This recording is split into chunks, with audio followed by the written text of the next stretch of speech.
Today, we're going to talk about global spheres and nutrient cycles. And the goal of this video is to describe how essential nutrients for living things cycle through the four major components of Earth's systems. So, what are the major components of Earth's systems? There are four of them. The first is the biosphere, then there's the atmosphere, the hydrosphere, and the geosphere. And all living things make up the biosphere. Anything that's living makes up the biosphere. Next, you have the gases surrounding the Earth, and these gases are what make up the atmosphere. Then you have Earth's liquid water. This makes up the hydrosphere. And last, you have the Earth's crust, and this makes up the geosphere. So these are the four major components of Earth's systems. Now, let's talk about a nutrient cycle. Nutrients are elements that an organism needs to sustain life, to stay alive. And some of the elements essential for life are carbon, nitrogen, hydrogen, and oxygen. Now, that tells you what a nutrient is, and I gave you some examples of essential nutrients. But a nutrient cycle is what moves or transfers these elements through the four global spheres that I just talked about. So let's talk about the specific processes that move these nutrients through these four spheres. The first is precipitation. This moves these nutrients from the atmosphere to the hydrosphere. Then there's evaporation. Evaporation does the opposite. It moves the nutrients from the hydrosphere into the atmosphere. Then there is drinking. This moves nutrients from the hydrosphere to the biosphere. Then there's fluid loss. This moves nutrients from the biosphere into the hydrosphere.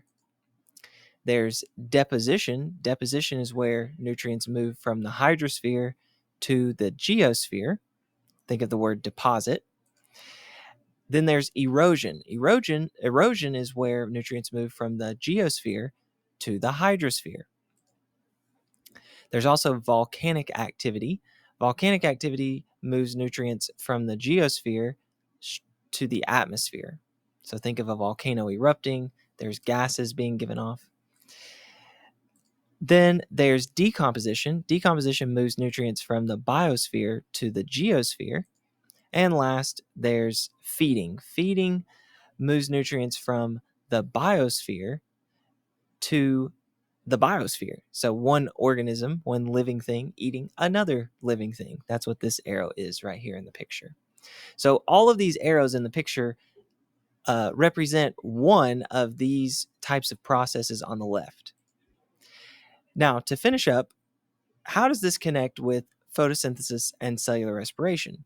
Well, photosynthesis and cellular respiration also are processes that move nutrients through spheres as well.